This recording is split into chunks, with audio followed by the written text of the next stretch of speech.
मरकज में बनी हुई हुकूमत को मैं पाकिस्तान की हुकूमत समझता हूं। ये एस्टेब्लिशमेंट की हुकूमत है।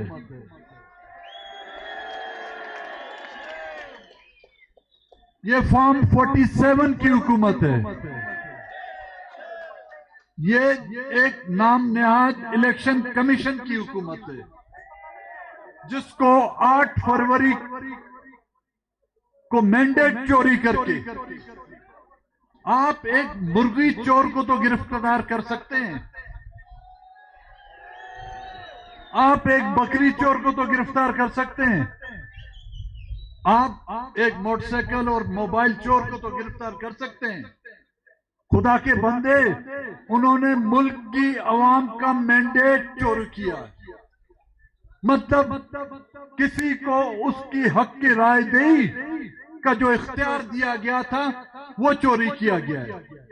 किसने चोरी किया भाई? खान साहब, महमूद खान साहब, एक दो FIR कटो। एक तो कट गई होगी मेरे ख्याल में, एक दो और हो जाए।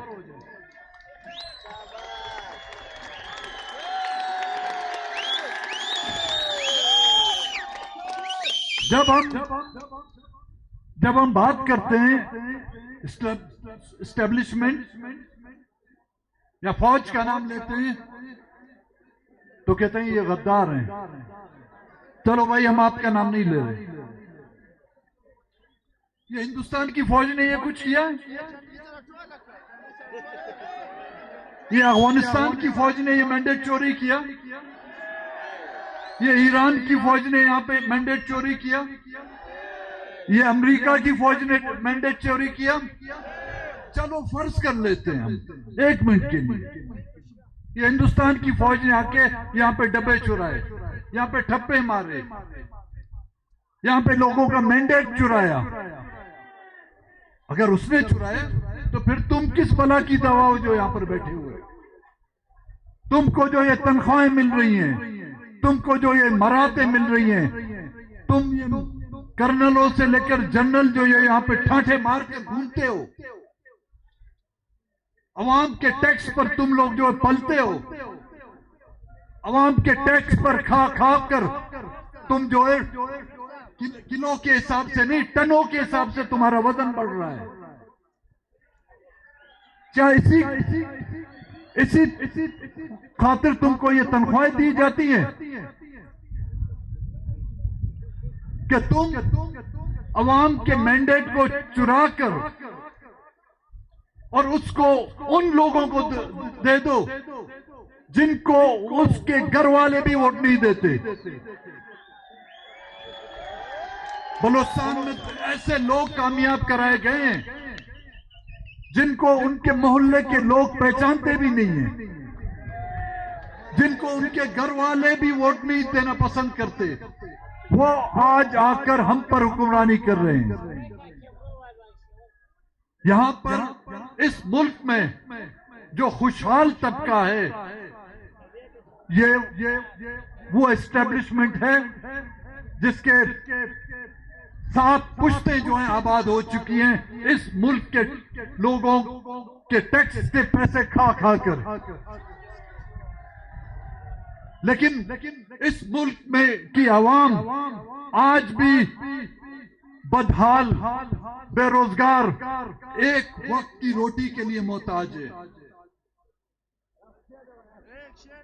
यहां पर जब हम बात करते थे कि जी हमारे लोग उठाए जा रहे हैं, मिसिंग पर्सन्स की जब हम बात करते थे, लोगों को हमारी बात का यकीन नहीं आता था कि कैसे लोग मिसिंग होते हैं, किस तरह लोगों को उठाया जाता है। हम जब असेंबलियों में ये तस्करा करते थे, इसका जिक्र करते थे, लोग हम पर तंज करते थे। आज यही सूरत हाल जिसकी इब्तिदा बलूचिस्तान से हुई थी, हम उस वक्त भी कह रहे थे कि खुदा रहा इसको रोको, हमारे बच्चों को जो उठाया जा रहा है इसको रोको। किसी ने हमारी बात नहीं सुनी।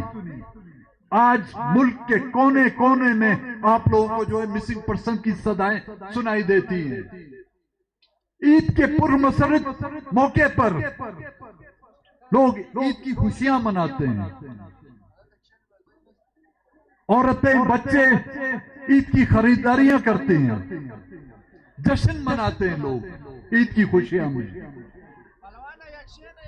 रिश्तेदार एक दूसरे के घरों पे ईद की मुबारकबाद देने के लिए एक दूसरे के घरों पे जाते हैं। बदबख्त हम कौम हैं जो हमारी माएं बहनें ईद के खुशी के दिन भी सड़कों पर अपने प्यारों को ढूंढ रही हैं।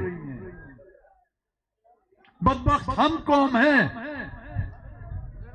जो ईद के जब कुर्बानी की ईद होती है, लोग दुम्बे काटते हैं, दो बकरे काटते हैं, लोग गाय और ऊंट काटते हैं, ज़िबा करते हैं। हम अपने प्यारों के जनाजे उस दिन ईद के दिन उठाते हैं।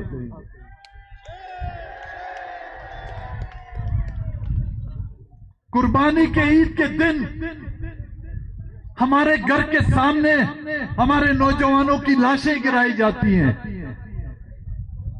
और फिर भी हमसे तवक्को करते हैं कि हम खामोश रहें। एक जानवर, एक बेज़बान जानवर के सामने आप उसके बच्चे को मारें या उसको ज़िबा करें, उसका बस नहीं चलता, वो चीखेगा तो जरूर। खुदा के बंदो, जानवर में और हम में तो फर्क तो करो। जब हमारे सामने हमारे बच्चों को ज़बा करोगे, 10-10 साल एक मां रोते रोते उसकी आंख की बीनाई खत्म हो जाती है अपने बच्चे को देखने के लिए। वो बिस्तर मर्ग पर भी उसकी आखिरी ख्वाहिश ये होती है कि उसका बेटा उसके सामने, उसकी नजरों के सामने आए। उसको कब्र में भी उतारा जाता है, उसके बेटे को यह हक नहीं दिया जाता कि वो अपनी माँ या अपने बाप को जो है कब्रिस्तान तक जो है पहुंचाने में कंधा दे सके, उसकी जनाजा नमाज पढ़ा सके। किस इस्लामी कवानीन में हमारे, क्या आप लोगों के पास कपड़ों की कमी है? एक सफेद कपड़ा भी कफन के लिए हमारे बच्चों को आप मुहैया नहीं कर सकते। बगैर गौर कफन आपने इज्तिमाई कब्रों में हमारी बच्चों की लाशों को धकेला है उन कब्रों पर, और उन पर चूना डाला गया है कि वो लाशें मसख हों, उनके चेहरे मसख हों और उनके रिश्तेदार उनको पहचान न सकें। इस जुल्म और ज्यादतियों के बावजूद भी हम चाहते हैं कि यहां पर कानून की बालादस्ती हो, यहां पर आइन की हुक्मरानी हो, यहां पर जमहूरियत पले। लेकिन उस जमहूरियत की बहाली के लिए भी दफा 144, जब यहां पर इलेक्शन होता है तो भी दफा 144, जब यहां कोई अपने हुकूक के लिए एहतजाज करते हैं तो भी दफा 144। हम न किसी के दफा 144 को कबूल करते हैं, न ही किसी इलेक्शन कमीशन के फॉर्म 47 के से मुंतखब शुदा उन हुकूमतों को हम कबूल करते हैं।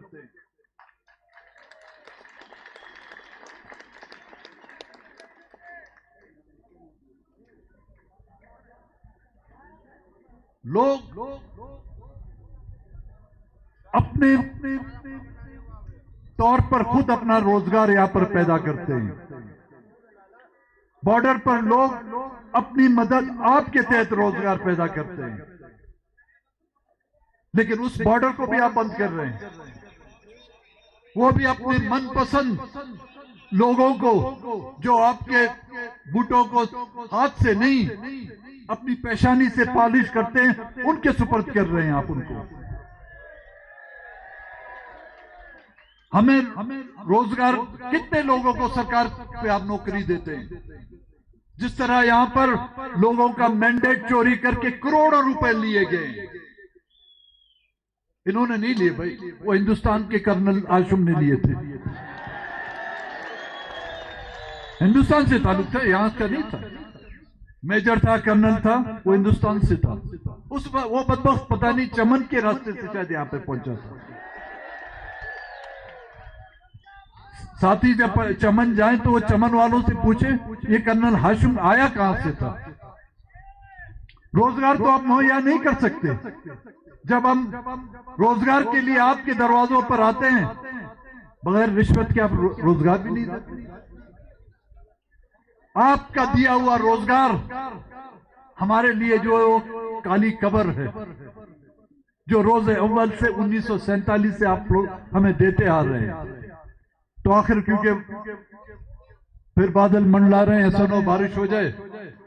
मैं आखिर में तमाम सियासी वर्करों का, पश्चिम काबिली अवामी पार्टी के दोस्तों का और तमाम उन सियासी पार्टियों का तहे दिल से मशकूर और ममनून हूं कि उन्होंने आज इस खराब मौसम के बाद इस जलसे में आप लोगों ने शिरकत इख्तियार की।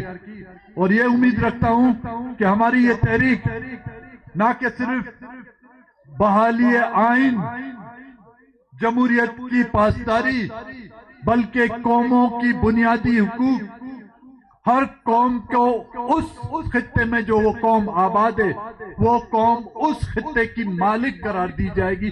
तब तक ये हमारी जद्दोजहद जारी रहेगी। वस्सलाम।